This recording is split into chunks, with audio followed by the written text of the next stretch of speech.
श्रीमद्कुंज विहारणे नमः। श्री स्वामी हरिदास विजयतेतराम। बिल्व मंगल के पिता का श्राद्ध था और श्राद्ध के कारण विवश होकर बिल्व मंगल को आज अपने घर में रहना पड़ा। जैसे तैसे दिन बीता। श्राद्ध कैसे हुआ, क्या हुआ, किस प्रकार संपन्न हुआ, बिल्व मंगल को स्मरण भी नहीं। बेमन से सारा कार्य कर रहे थे। एक एक क्षण उन्हें भारी प्रतीत हो रहा था। कब इस उलझन से छूटें और कब अपनी प्रेयसी वैश्या चिंतामणि के पास जाएं, एकमात्र यही चिंता उन्हें थी। संध्या समय जैसे ही बिल्व मंगल को छुटकारा मिला, दौड़े दौड़े नदी किनारे गए। आकाश में घटाएं छा रही थीं। बड़े जोर की आंधी चल रही थी। चारों ओर अंधकार छा गया। कोई केवट नदी के किनारे था नहीं, कोई नौका थी नहीं।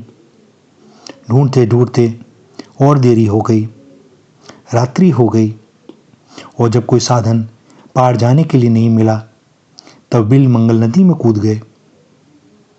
संयोगवश एक बहती हुआ शव मिल गया और उसे लकड़ी समझकर बिल्व मंगल ने पकड़ लिया और उसी के सहारे नदी के पार हो गए। भैया, जब हृदय में एक ही कोई बात विराज रही हो तो यह स्मरण नहीं रहता कि क्या हो रहा है, कैसे हो रहा है। केवल लक्ष्य ही दिखाई देता है, चाहे वो संसारी हो, चाहे भजनानंदी। सो यही बिल्व मंगल के साथ हुआ। उन्हें चिंता तो केवल चिंतामणि के पास जाने की थी। कोई सहारा मिल जाए, कुछ मिल जाए, अच्छा बुरा यह तो देखना ही नहीं, उसकी ओर दृष्टिपात करना ही नहीं। ऐसी आंधी पानी में चिंतामणि ने अपने घर का द्वार और खिड़कियां बंद कर रखी थीं। बिल्व मंगल के घर श्राद्ध था। सोन के आज चिंतामणि के घर पर आने की कोई बात थी नहीं। अतः चिंतामणि निश्चिंत होकर सो गई थी।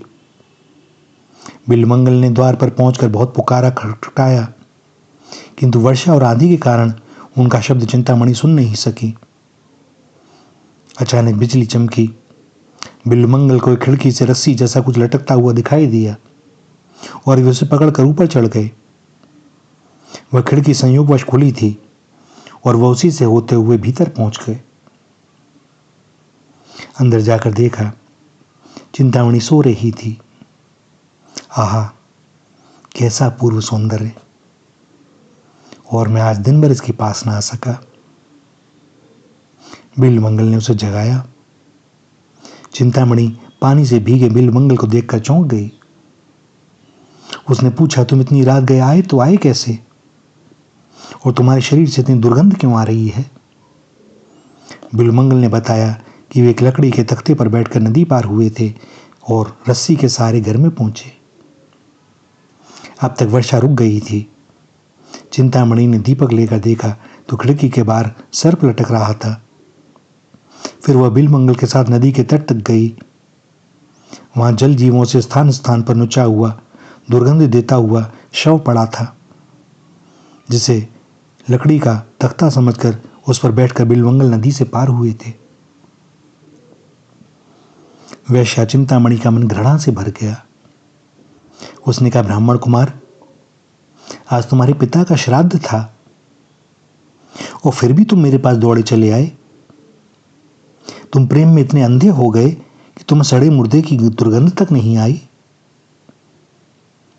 नाग तुम्हें रेशम की डोरी का जैसा दिखाई पड़ रहा है। अरे वो तुम्हारा प्रेम पात्र है कौन? यह तो जरा अपनी आंखें खोलकर देख लो। यह मेरी देह भी इसी मुर्दे जैसी है। इसमें भी ऐसा ही मांस है, हड्डियां हैं, घृणित मलमूत्र है, नसें, मसा, मज्जा और मेद है। क्या तुम इस मुर्दे से प्रेम कर सकोगे? अरे जितना प्रेम तुम्हारा इस मुर्दे से है, उसका 1 इंच भी भगवान श्री कृष्ण से होता तो तुम कृतार्थ हो जाते। बिल्व मंगल का मस्तक झुक गया। मौन खड़े रहे। तीर मर्मस्थल पर लग गया था।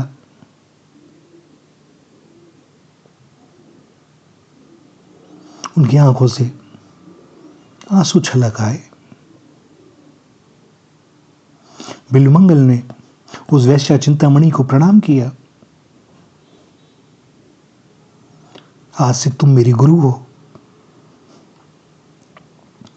और वहां से वे चल पड़े ब्रज की ओर। अब पीछे मुड़कर देखना क्या, चिंतामणि थी नहीं।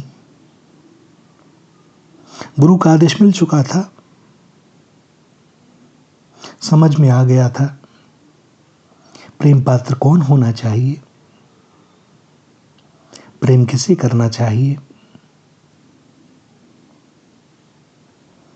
और चिंतामणि ने बिल्वमंगल को ऐसे कल्याण के पथ पर डाल दिया कि क्या कहा जाए।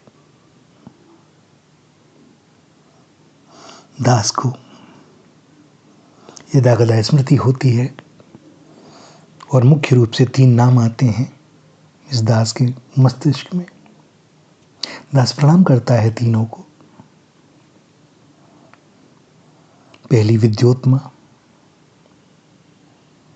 जिसने एक महामूर्ख को कालिदास बना दिया। दूसरी रत्नावली, जिन्होंने संसार को तुलसीदास दिए। और तीसरी यह वैश्या चिंतामणि,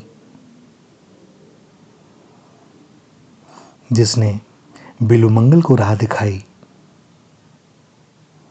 धन्य है ऐसी देवियां। और ऐसी देवियां इस भारत में ही हो सकती हैं। प्रणाम। श्री राधा, श्री राधा, श्री राधा।